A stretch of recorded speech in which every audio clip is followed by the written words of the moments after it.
Okay, are we ready? Do we want to cozy on in? Cozy on in, chatting ones. Over the last couple of years, you guys have probably noticed a lot of your favorite content creators trying out other MMOs. And it's not just because of the fall of the Shadowlands and those content creators going over to other ones. In fact, a lot of people who play other MMOs are coming over to World of Warcraft and vice versa. Yet it can be incredibly daunting to try out another MMO, especially if you've been entrenched in one for a really long time. Perhaps all your friends are there. Perhaps you're a collector and you've got this one more mount you need to get, and therefore you're going to stick it out despite how the game might be performing at the time. Well, today we're going to dispel the things and the mistakes that people do when it comes to trying out an MMO that's on the other side of the fence. You know, okay, obviously not trying to hijack this, but you know what I think? I was literally going to say people go in with the wrong idea and a preconcept. Anyway, all right, I'm just going to be quiet. What even is this game? This is just World of Warcraft, but like shinier. Oh, look, I got less spells. Doesn't even have as many spells. Why is everyone making just World of Warcraft, but like the same? What's this? This is the issue. Oh, I got dragon, like Dragonflight. But it's worse. Yeah. What is even this now? It's just World of Warcraft again. Ooh, health bar, mana bar, bunch of spells. But now it's all like yellow and rubbish and weeb. What in the hell is that thing? Why is it so small? It's staring at me. Ah! It's waving. Don't like that, mate. What do I even do here? That happens a lot to me, IRL. Here? Mate, this is just World of Warcraft with guns. I've got the same thing. Health bar, 5 buttons. All these games are the same, man. They're just World of Warcraft with just a different skin. Ah, home, the original and the best and better dragon mounts. Mate, this is perfection. One of the biggest mistakes so that we true. all make, and I have made this a ton of times, is having preconceptions about how a game works because we base all of that knowledge on whichever MMO we're currently playing. So when it came to Guild Wars 2's announcement and release, all I saw was a WoW clone. Same tab target system, same skills at the bottom, same sort of target bar, same look and feel to the game. And when it came to Final Fantasy XIV, people often tried to get me into that game by sending me ridiculous screenshots of people played as Power Rangers or dressed in maid outfits or whatever. And I dismissed these games out of hand because I like my game. I like it works. It takes about 1 to 2 hours to start realizing how these games are different once you actually play them. And all of them do something better than the other ones because they've all done something different. Guild Wars 2 doesn't have a tank healer DPS system. It has something... Wait, does it not? That's really interesting. The Holy Trinity, right? I always wondered if there was a game that kind of broke away from that or did something different. A little bit. Well, he's about to explain it, but I just wanted to say that was quite interesting. Similar to that, but it doesn't work exclusively on the Holy Trinity. In fact, it doesn't even have dungeons in the traditional sense anymore, instead opting for a fractal drop-in, drop-out style. If you wanted the hardest raiding in MMOs, that would be Final Fantasy XIV. If you were looking for the best combats game, that, for me, would be World of Warcraft. If you were looking for one of the best outdoor social experiences, solo especially, that would be Guild Wars 2. Their commander system is revolutionary. Really? However, they have weaknesses in other areas, and dropping those preconceptions is all about going in understanding that this game will not play as your current game does. One of the biggest mistakes I made when I did Project MMO, trying out a ton of MMOs, is I tried to play them as my old MMO played. Yet they all work differently. It even got so bad that at one point I had to go back and restart part of an expansion because I tried to play it like I'd play another MMO. That is not how these games work. And you have to be getting rid of those preconceptions when you go in. So whatever you've been presented by your friends or even by people trying to do marketing at you and you've filled in the blanks of what this game works like, getting rid of that is the first step to enjoying a new MMO. I absolutely agree with this. I think this is the problem that people fall into with Final Fantasy, for example. I feel like the preconceptions, you know, I don't know if people actually say, I didn't really have many preconceptions of Final Fantasy. The only thing I went into Final Fantasy knowing was that it had a phenomenal story and you should play it as like a story game. And I knew that I wasn't really a story-based gamer and I wouldn't really appreciate it. Like, I'm not doubting that it's incredible. It's just I didn't feel like I would be able to appreciate it. So I was like, I'm just not in the place. I'm not in the right place to do this. And I feel like in general, people just it's the same genre, it's an MMO, but people expect it to be cookie cutter. And it's like, no, you have to take the game for what it is, and it's completely different. You play them for different reasons. And I think preconceptions of a game hurt, and I feel like going in with the wrong headspace also hurts as well. Like going into Final Fantasy and, for example, you know, starting the game, you're in ARR, and you're comparing early levels to endgame. Because let's say you've come from World of Warcraft. You would have come from max level World of Warcraft where you've done endgame content, and then you start playing Final Fantasy 14 and you take that endgame content and you apply that to being like level 10. Well, can you imagine if you judged World of Warcraft from being level 10 and killing boars, let's say? Well, take that experience and compare that to WoW's endgame, and it's like a totally different game, right? You're not going to judge WoW on the beginning or even the beginning levels. But I don't think people think about that necessarily. They go in expecting it to be exactly the same, but you can't compare the endgame to the beginning, right? So I do feel like that's a really important thing, going in with the right headspace.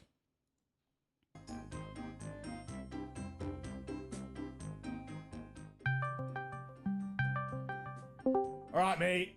It's me, your mate, your brother. The rat. All right, I'm just gaming, mate. Playing this new MMO, mate. Come and play with me. We'll do it all together, right? I is in the best guild on the server.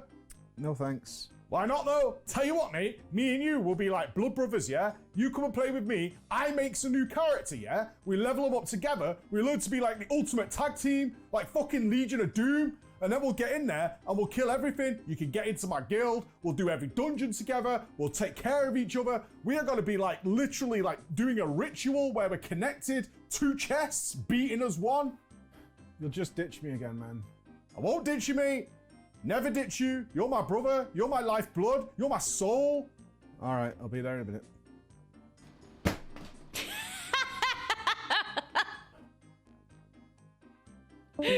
The next biggest mistake people make when they're trying out a new MMO is rushing to endgame. And it's not your fault, because often MMOs, certainly ones that have been around for a decade plus, give you a character boost the moment you buy the game, so you can bypass a ton of the game. This, to be fair, like everybody has different energy levels, right? And then when you're at the peak of your energy levels for a certain game, you want to share that. You want to share that experience with your friends. Like you're having a great time. You want your friends to have a great time. And also you want to share in that experience and be like, come play, let's play together and stuff like that. It always happens, right? But then you can't sustain that. You need to also find your own space. Like you can't play it just because somebody kind of told you. You also have to find your own way as well. My experience with WoW was completely different, right? I was brought into WoW from cousins and kind of friends of friends type of thing. Started playing it and they told me I wanted to skip to endgame because they were doing dungeons and stuff and it sounded amazing. I've never played an MMO before. So I started playing and they were in Discord or Skype. Old. But yeah, they were like Skype being like, wow, this dungeon's so amazing. Like, having a great time. And I was like, I just want to be there. I want to be playing with you guys. I don't want to play this by myself. So leveling felt like such a chore. And they told me you can't skip, you can't boost your character because you need to wait until you're level 60, then use the character boost, and it will make your professions max level when you get to endgame. And I was like, I guess professions are really important then. So I forced myself to level a whole like 10 levels. So I was trying to push through like as if it was a tedious chore, which is why now I think I hate leveling, because I just, it was like a chore. I wanted to be at end game because there was this like stuff happening. They were doing dungeons, whatever that means. They were doing raids, whatever that means. They were having a ton of fun. I wanted to be there. And then I leveled, I stuck it out a little bit. And then I finally just was like, I can't stand this. Like this is horrible. So I ended up boosting my character. As soon as I got to end game, everyone stopped playing.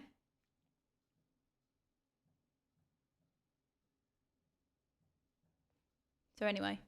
This is one of the hugest mistakes you can possibly do. Well, before we get into that, you want to go to space? I want to go to space. You want to go to space too? What are you, crazy? Of course you want to go to space. And as we all know, Starfield is about to launch. And what better time to upgrade your PC than now, so you can enjoy space in the best way possible. For Starfield's launch, they've partnered up with AMD in order to get the best performance out of that game. They have come together to make some super bundles if you're going to buy their brand new processors or their GPUs, giving you a free copy of Starfield to go along with it. Why would you choose AMD? Well, we did. All of our machines have been fully AMD for the last 3 years and are absolutely crisp. And this includes the fastest, yes, the absolute fastest gaming CPU you can get right now, the 7950X3D. Comes with all that sweet 3D V cache, 144 megs of cache on board to make it the ultimate, the literal. Wait, is this an ad?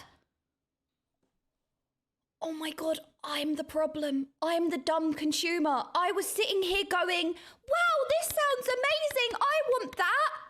I'm the problem. I didn't realize this was an ad. I would have bought it. I'm the issue. I'm the idiot. Okay, well played, Preach. Well played. It worked. I didn't even realize I was being sold something. I was like, wow, this sounds amazing. I thought it was part of the Starfield lead up.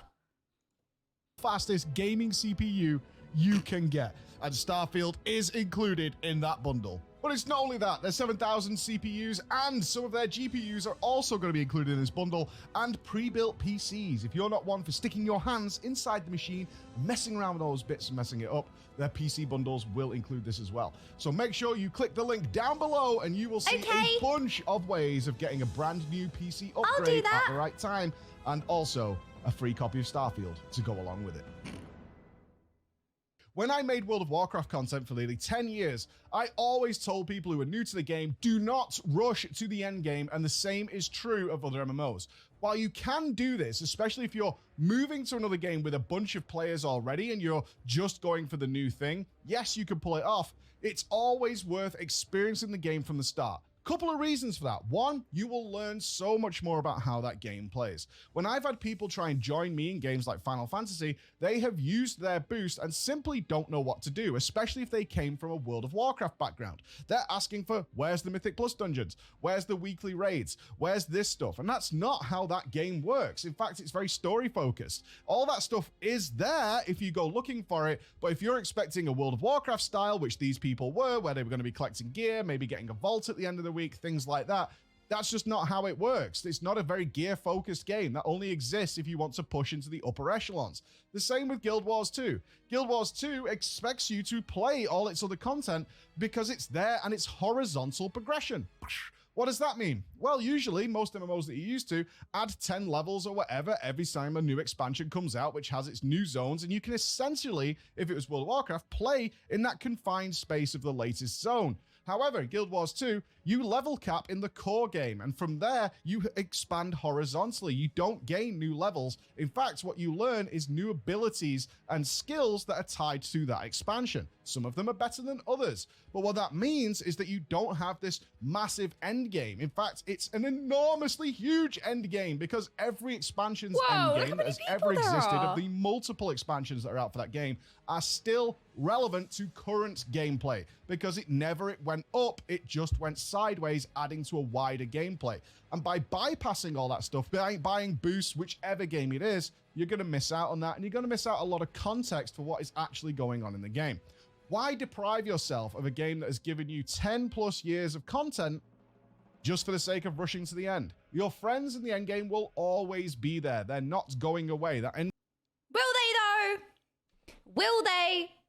See, it's strange because when I do World of Warcraft, I feel like, and this is WoW and this is my experience with WoW, but I feel like the end game is the only thing that I play it for. So like when I go to talk to people about Final Fantasy 14, I'm like, basically don't skip. The story is amazing. You should take the time, and like you should see Final Fantasy 14 is kind of two games in a way. You have like this amazing, incredible, immersive, phenomenal experience, a masterpiece of a story. And then once you've kind of completed that, you also have this whole wealth of endgame to experience. You have raiding, you have ultimates, you've got this, you've got that, you've got play out, like you've got so many things. And it's kind of like two separate things. However, when we used to talk about WoW, I would be like, don't judge the game based on the start and the leveling, because like for me, the best parts of WoW is the end game content. If I would have judged WoW based on leveling and the whole experience outside of Mythic Plus and Mythic Raiding, I would have never have played. Like Mythic Plus and Mythic Raiding is the only reason that I play WoW, or I have played WoW. So, you know, if I started and I judged it purely from the leveling process, I would have never have played. And so when I recommend it to friends, I'm like, I would very much be like, you know what, if you're finding it a little bit slow, if you don't enjoy leveling, Just get to endgame. Like, it would be so different. And that goes to show that even though they're all MMOs, they're just completely different games. Yeah, you can kind of not compare them, but you can draw from your experiences in one game. Like, for example, like I do, in WoW, this is how it works or whatever. And in Final Fantasy, like, we're doing this. Like, you can draw from your experiences, but you can't really compare them because they're not the same game. Same genre, but completely different games. And you shouldn't try and cookie cutter things and expect to have like the same experience, because you're not. It's a different game. Game will always exist for you, so rushing to the end, especially when it's your first time playing, in my opinion, is one of the biggest reasons people try a game for maybe a couple of days and then they drift out because they simply have no context and they've not been able to learn what this game is trying to teach you.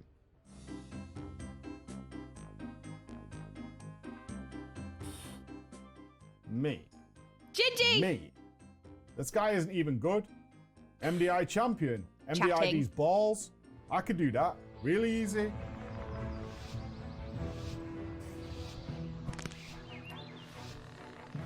Let's go.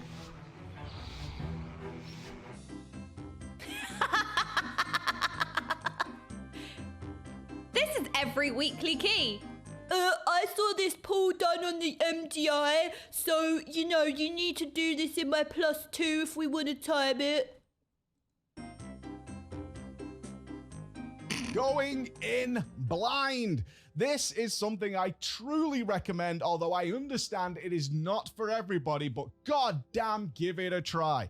People often, especially today, research heavily a game before they even touch it. They'll watch Twitch streams of people doing quite a few hours of gameplay, and often those Twitch streams or YouTube videos are showing high-end players with vast amounts of experience doing things that you are nowhere near ready for, and in fact will not be able to pull off for maybe years after you start playing. And it really gives you a false sense of what you're about to get into. This is a problem. It's okay in WoW. watching someone do an ultimate fight in Final Fantasy XIV, doing ridiculously high dungeons in Mythic Plus, etc., and expecting to go in and think that is how we do those things. One of the biggest things that ever tainted me in pugs was people who had watched streams of the top MDI players, the top Mythic Plus players, and then try and implement that into their Mythic Plus 10, causing tons of wipes, problems, overpulling that was just massively unnecessary for people who are nowhere near as coordinated and leading to a ton of issues. The same as I don't expect to go into Final Fantasy XIV and step into these ultimate mega hard fights that I mentioned earlier in this video, because that requires a lot of skill, coordination, tightness, and practice and progress, and also it requires multiple steps in order to even access that content. It's not something that's great for you. Plus, it's your only opportunity to experience this game blind. Once you find out about a game, once you learn stuff about a game, then you know it. But that doesn't mean play it like I do. I often go into blind experiences for the sake of my content creation without doing things like Googling or asking questions. That is not how we would play these games. In reality, if we came across something and we didn't know what it did, we didn't understand what this thing was, we would Google it or we would ask in trade chat, whatever it might be. Preference to Google it. Don't ask simple questions in trade chat. It's always going to annoy people. Just Google it and find out. Absolutely do that, but experience it for the first time. That sense of wonder and discovery exists. Knowing the story beats that are going to come up, knowing exactly what you need to do before you even start the game often feels like following a walkthrough rather than playing a video game. So anytime you're going to try out a new game, even if it's a little MMO that's just come out, go in blind, experience it, find out what's going on, and you will have a much, much better time, in my opinion. I think this is true. Let's talk about one of the most important times that you're going to spend trying out an MMO, the starter experience. Now, each game does this differently. Some of them have revamped them. Some of them do them way worse than others.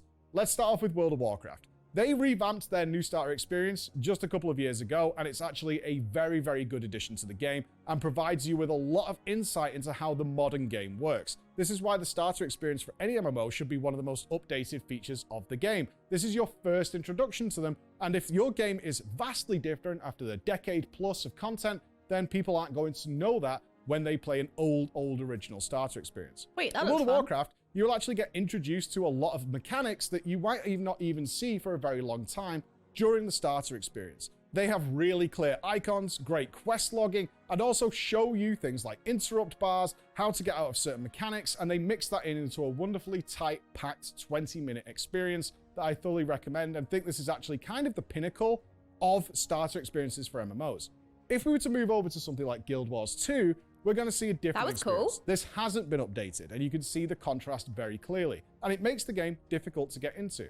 Guild Wars 2 tries intentionally to show you how to play its game by not providing you the same simple tools that other games provide for you. After a brief introductory sequence, you're kind of just thrown into the world and told, go. This is very off-putting for a lot of people who are certainly using their preconceptions from other games as to how things should work. If I come from World of Warcraft to Guild Wars 2, for example, I'm expecting a chain of quests, a place to go where there'll be a bunch more quests to go for, and Guild Wars 2 doesn't have any quests. In fact, what it wants you to do is fully explore a zone. Or not, it's up to you. In that game, you can do 1/10 of a zone, then go to another zone, do half of it. Go to another zone, do nothing in it. It actually won't matter because of their horizontal progression system. And they want you to go out and seek out mysteries. Inspire that natural curiosity of gamers, but it can be very off-putting, but I do recommend you stick with it because it's a very good game behind it. And once you understand it and apply that knowledge to the rest of the game, you're going to have a wonderful experience. Let's go over to Final Fantasy XIV. Theirs is kind of a middle ground between this. Their focus and revamped starter quest is all about the main story.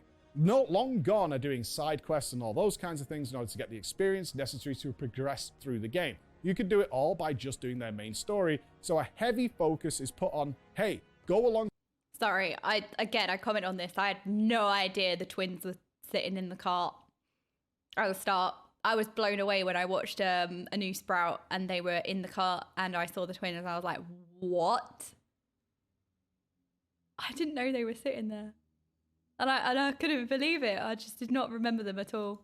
Didn't even see them. It's our best feature, which is now commonly known amongst players, and that's what they're going to focus on. They're going to have a nice introduction to some characters, and then they're very quickly going to put the most important characters directly in front of you and then tell you, go off and do other things. They also have many, many tutorial systems on how to learn dungeons, what things to look out for when you're in there, as actual solo training experiences, so that when you do eventually play with other players, you're going to have a better time. They do struggle with the map though. I will stand by that forever, despite seasoned FF14 players calling me an idiot, but their map is terrible. The map is the hardest thing in the game, all right? As soon as I learn how to navigate the map, it's over for you lot. That's all I'm saying. Really does need some revamping, but again, like with most things with a new MMO, yes, you might be used to something else, or you might not have played one before. After a couple of hours of play, it will be totally normal to you.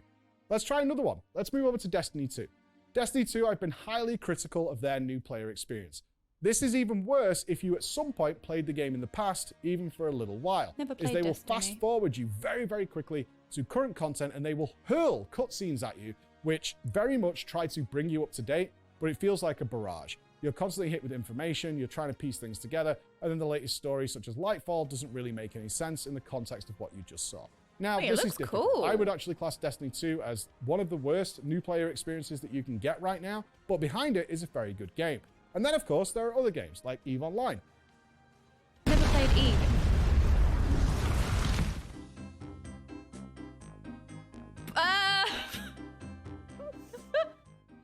What just happened? Well, guess that one's complicated then.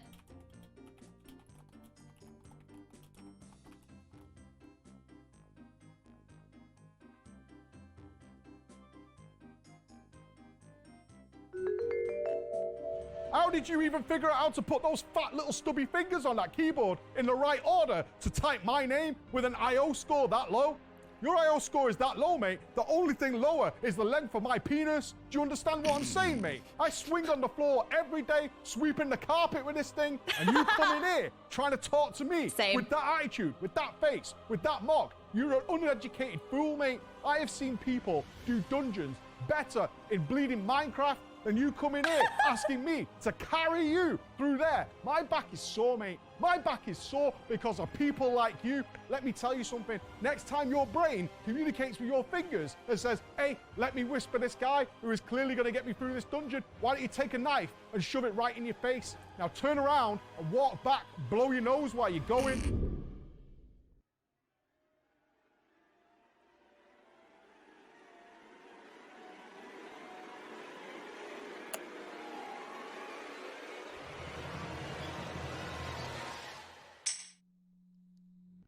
Okay, this is a complicated one, but it is the number one thing I would recommend when going into a new MMO, and it's often the most difficult thing for people to overcome. But when I say play with others, that doesn't mean join a guild, join a structured environment, or make best friends forever. That's not what I'm saying.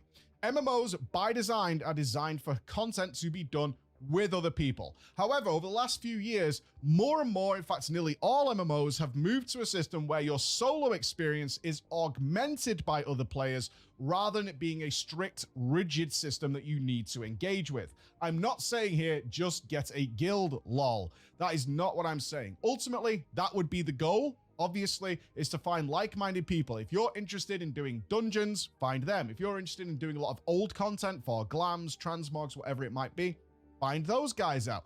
If you're looking to do experienced high-end raiding, find those guys. However, all MMOs work differently on how they're integrating people into the social atmosphere and making it feel like you are playing with other players and working together.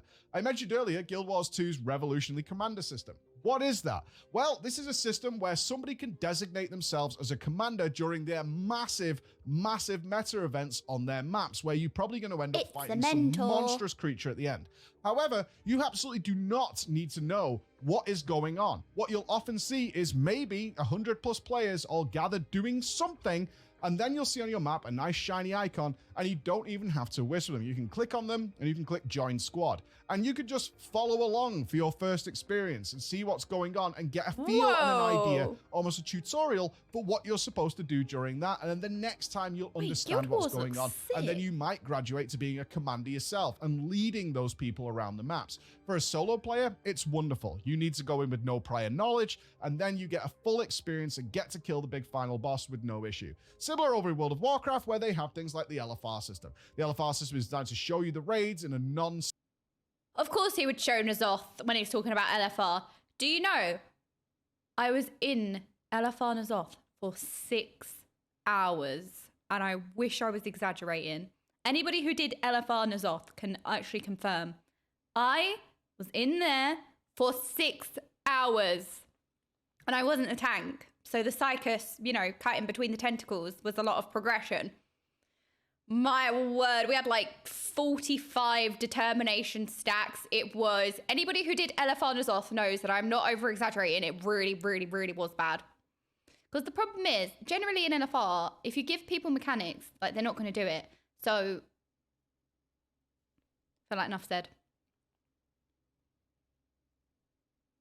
Funnily enough, that Nazoth clip is from a clip about Mike being LFR for 10 hours. See, I'm not exaggerating. LFR Nazoth was literally something else.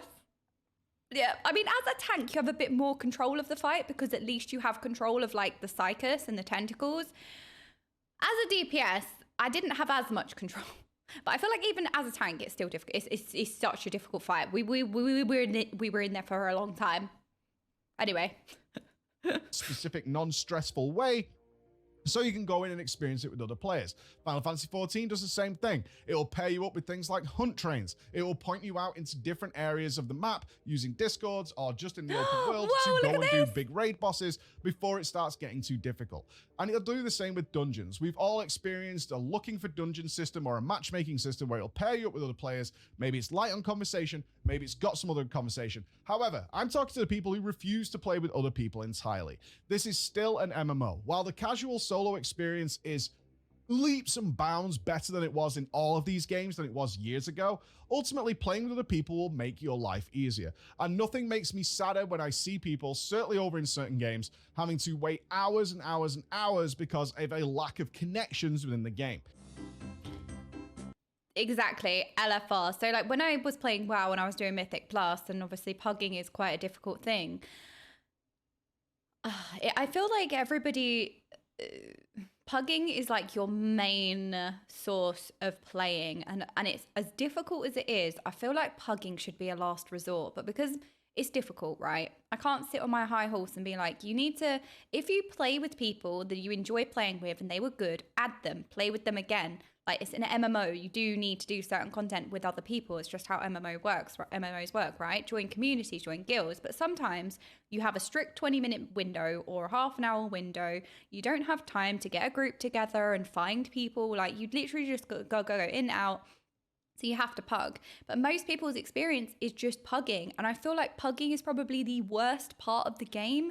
It's so toxic and it's so tedious and draining, and it's such a bad experience that it should really, like, you know, you should fill out your group with people, and then, like, you know, if you're desperate, you should then pug, right? And it's a shame. It's a shame because it really is the worst experience. It really is. And this, you know, you end up just getting gate kept from keys. You end up sitting there for hours just in, it's like you're in a waiting screen, like a queue finder, like especially in Shadowlands in Oribos. Oribos wasn't even a city. It was just a freaking AFK queue pop simulator. And that was something that I would always tell people, like, if you play with somebody, you enjoyed playing with them, add them, play with them again.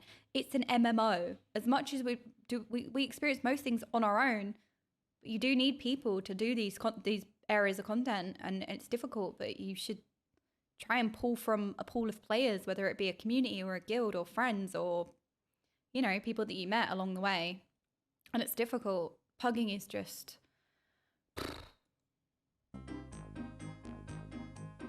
I'm a new player coming back, signs up for a 22. Hang on a minute. I feel like you were also part of the problem. Hi, I'm new. I'm going to sign up to a 22 key. Hang on.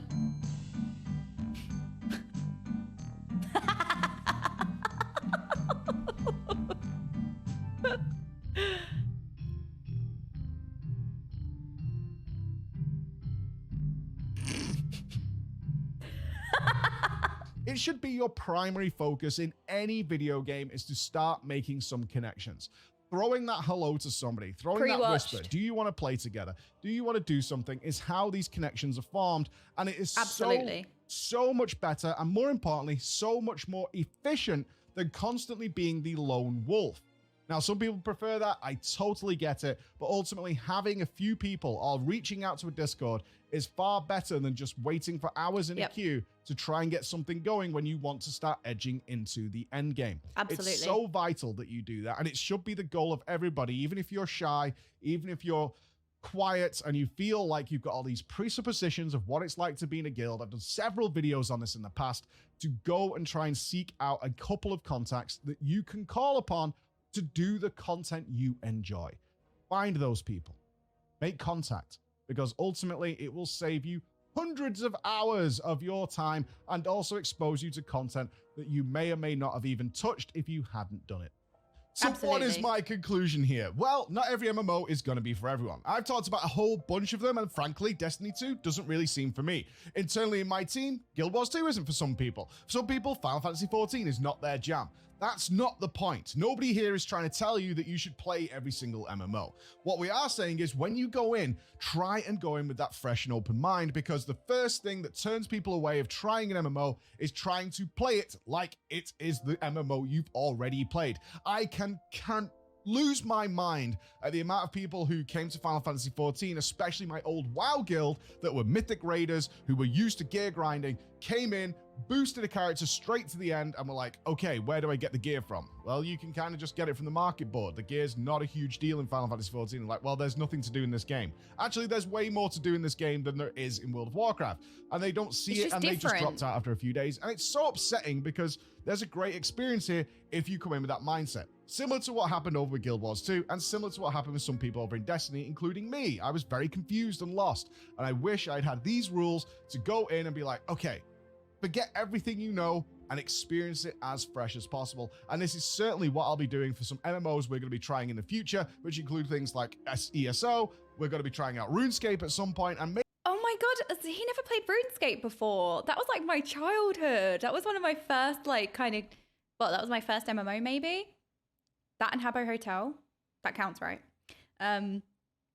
Also, I was wondering if he played Elder Scrolls Online. That was going to be my next question, because obviously I've heard of Elder Scrolls Online, but I haven't seen him talk about it. So I was wondering if he'd played it before. What? Habbo Hotel doesn't count? Gatekeeping. Excuse me. Gatekeeping by MMOs. Excuse me.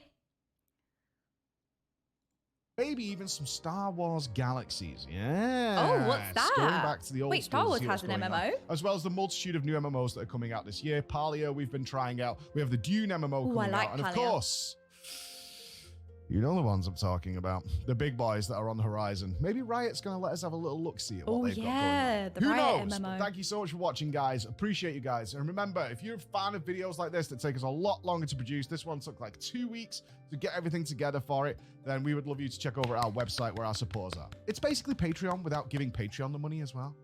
Makes sense. See you later, guys. Bye-bye. Well played. Good video. What's this? Oh, I got dragon, like Dragonflight. But it's worse. I think the funny thing about this, right, I'm explaining the joke, but Guild Wars 2 did it first and WoW copied, right? That's the joke. See, look, I know stuff. That'll get him. Yes! Like that. You are my soul. I love the outtakes. Jesus Christ. This is like a... I feel like outtakes are coming here. Yeah. All right. Talking about the length of your dick, mate. Sweeping the floor as I go. MDI champion. MDID's balls. I could do that. Really easy. MDID's balls. Chris! It's perfect, dude. Oh my goodness. More of these, please. I loved the outtakes. I absolutely loved the outtakes. If you haven't... I mean, there's no point in me linking it. You guys have probably seen this video. Well played. Well played. That was great. Absolutely great. I loved the outtakes at the end. So I just wanted to say, like, I think he's absolutely right.